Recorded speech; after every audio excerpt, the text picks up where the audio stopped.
Bueno, es el momento de hacer un análisis sobre lo que pasa también con el cuerpo humano cuando las temperaturas bajan y decimos queremos calorías, queremos calorcito en el organismo. Por eso tenemos una nutricionista que es muy interesante en lo que nos va a plantear, que es la señorita Florencia Guma.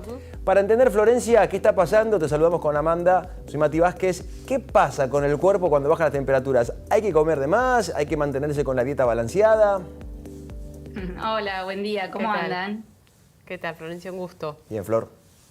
Bien, a ver, no es que hay que comer de más, es importante que tengamos como tres variables en cuenta, a tener en cuenta. Uno es el que comemos, obviamente que los vegetales crudos por ahí no nos dan tanto calor, entonces el que como, la temperatura de lo que como y cómo lo condimento, porque eso también nos va a dar esa sensación de calorcito.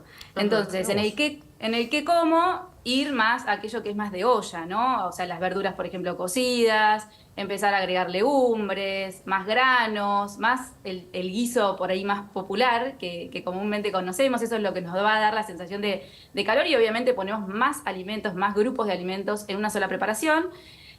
Así que eso también es importante considerarlo, que esté lo caliente, alguna infusión caliente, como para darnos esa sensación de estar como adentro de casa. Y después lo que condimentemos, usar de todo lo que nos dé ese sabor rico, que puede ser pimienta, jengibre, cúrcuma. Bueno, hay un montón de tanto condimentos como hierbas aromáticas que hacen que nos den esa sensación, los picantes, por ejemplo, que nos dan esa sensación de me aumentó esa temperatura corporal. Y Florencia, ¿qué recomendación podrías dar también para tener mayor registro de cuando estamos satisfechos, ¿no? Que también a veces pasa, uno empieza a comer este tipo de alimentos que por ahí son los percibe como más calóricos y quizás no registra, ¿no? Si tiene hambre, si no tiene hambre, si está comiendo de más me refiero a lo que el cuerpo necesita. Es un momento donde a veces también por ahí parece más difícil hacer actividad física y es importante, ¿no? Tratar de tener ese registro. ¿Hay algún consejo que podrías dar? Sí, como es importantísimo tener como la escucha de nuestra alimentación intuitiva, es decir, hasta dónde nuestro cuerpo nos dice estamos saciados. Cuando en general nos desprendemos el botón y nos tenemos que sentar en el sillón porque no damos más, ya ahí nos pasamos de la satisfacción, ya tendríamos un cuerpo más incómodo porque comimos de más y no nos sentimos bien. Entonces, empezar, eso se practica, no es tan sencillo, justamente porque la oferta de alimentos que en general tenemos de este mundo de los ultraprocesados es mucho más difícil de escuchar la saciedad cuando hay un alimento o un producto hiperpalatable, ¿no? Cuando tiene exceso en azúcar, en grasa o en sal, es más difícil porque va hasta nuestro nivel cerebral, ¿no? Esas señales llegan ahí y no tanto a nuestro sistema digestivo porque por el contrario le falta fibra, proteínas, una combinación de macronutrientes que ayudan a encontrar la saciedad. Entonces, practicar por un lado el qué comemos, con esto que siempre el qué comer es muy importante, tratar de que sean alimentos más naturales y cuando los estamos comiendo, sentir el cuerpo cómodo y parar de comer antes de, no esto de quedarnos con hambre, ¿no? Eso no, sino de sentir el cuerpo cómodo mientras estoy comiendo y cuando terminé, para que además no venga la culpa posterior de que comí de más, de que ya todo lo que uno empieza a agregar a que comí un guiso de lentejas, eso me va a engordar. No, nada de eso, no hay que estigmatizar a los alimentos, no hay que darles valor, ¿no? Valor moral a los alimentos, pero sí que cuando comemos, sentir el cuerpo cómodo es una forma de escuchar a nuestro cuerpo. Intentar comer más despacio también ayuda un montón, porque permite que ese registro sea más sencillo. ¿Y qué pasa también, Florencia, con esto que pareciera estar como de moda, que todos tienen hinchazón en el abdomen, ¿no? Que tiene que ver mucho con la salud desde el lado digestivo, también con la salud intestinal, pero ¿qué pasa con los alimentos cuando uno tiene quizás esa hinchazón y a veces es más difícil todavía percibir si uno ya está satisfecho, si no, si tiene hambre? Se te distorsiona un poco esa sensación y ese registro del cuerpo. Sí, sí, parte de poder escuchar y traducir a lo que le pasa al cuerpo es ver estos signos y síntomas que tenemos. Comer de más no nos va a ayudar cuando tenemos inflamación o distensión abdominal, y obviamente descartar, hay que hacer el diagnóstico, ¿no? Si es Sí, que hay obvio. alguna patología o no, como puede ser el SIBO, que es el sobrecrecimiento bacteriano, o algún colon irritable, evaluar y hacer algún estudio más exhaustivo con un profesional, un médico, gastroenterólogo en lo posible, y obviamente que muchas veces no hay diagnóstico, pero la sintomatología está igual, entonces consultar con un licenciado en nutrición, porque se puede hacer un abordaje para disminuir esa inflamación y esa distensión. Flor, es muy interesante esto que dijiste cuando el cinturón aprieta o sentimos que nos sentamos después de comer y decimos qué pesado que estamos, es una alerta. También vale la pena recalcar que cuando uno dice voy a hacer estrategia con mi forma de comer. Si yo comí mucho al mediodía y sentí que quizás me fui un poco de exceso, no sé, la merienda la postergo y atraso un poquito. ¿Existe esa forma también de uno ser inteligente y decir, bueno, comí más a la noche, al otro día, la mañana no desayuno y directamente voy al almuerzo? Porque a veces también el cuerpo uno lo puede como manejar como si fuera una estrategia, ¿no? Sí, a ver, es importante que cada uno individualice su sensación, ¿no? Eso. Y que aplicar esto de intuitiva, de comer intuitivamente, es decir, empiezo a comer cuando tengo hambre y paro de comer cuando estoy satisfecho. Todo eso se trabaja, ¿no? Es importante.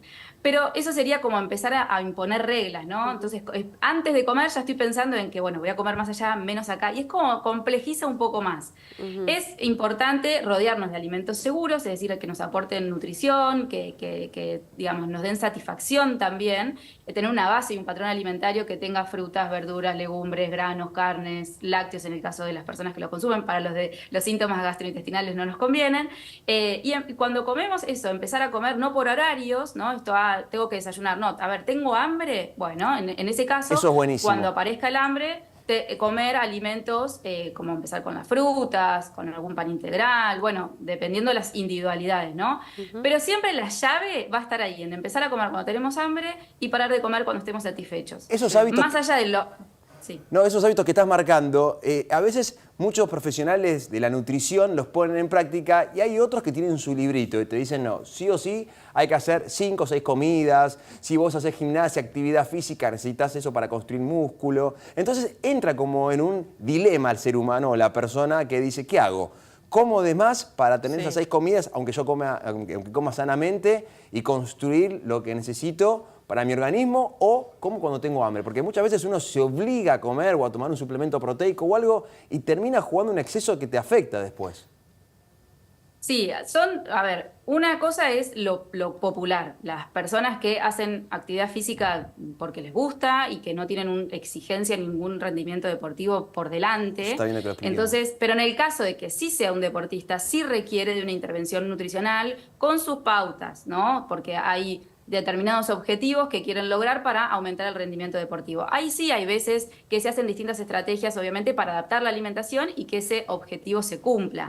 Ahora bien, quizá en el común de la población, cuando uno habla abiertamente en un medio de comunicación, es importante que, digamos, se atiendan las individualidades. Y con esto, ¿qué quiere decir? Que no hay que hacer 6 comidas para todo el mundo, porque muchas de esas estrategias fueron orientadas a la gran obsesión por el descenso de peso, ¿no? Entonces ahí es, para bajar de peso tenés que comer 6 veces al día para no sentir el hambre, y en realidad no está mal sentir hambre, pero acá miro que voy como abriendo otras cuestiones. Pero sí es importante que si tengo hambre, comer, y obviamente que lo que tenga disponible sea de calidad, que nutra mi organismo y que también me dé satisfacción, y acá paréntesis, que no sea satisfacción únicamente en los ultraprocesados, en un chocolate, o sea, que sea de comida de verdad, que también nos dé satisfacción hacerlos con amor, digamos, y con voluntad, en el sentido de que sea un plato que me satisfaga física, mental y socialmente. Sí, y Florencia, tenemos que ir cerrando, pero la verdad que nos quedamos con este concepto de volver a las bases, ¿no? Estamos en un momento de tanta información que también ves consejos de si dejas de comer o si haces ayuno, y se dan como consejos con mucha liviandad que también generan que Argentina lamentablemente esté entre los países con mayor cantidad de personas con TCA, ¿no? Y me parece que es algo para seguir profundizando. Nos encantaría poder charlar más con vos en otra oportunidad, así que gracias, porque me parece que es súper sano hablar de estos temas, ¿no? Quizás olvidarse un poco de tanta recomendación y de complejizar tanto el momento de la comida y empezar a conectar más con la necesidad, escuchar o el el cuerpo, deseo de uno. Escuchar el cuerpo. Muy bueno, Sí. Amanda, la verdad que Florencia, fuiste muy clara, así que gracias por acompañarnos. Un placer. Bueno, muchas gracias. Que tengan una linda mañana y nos vemos la próxima. Igualmente.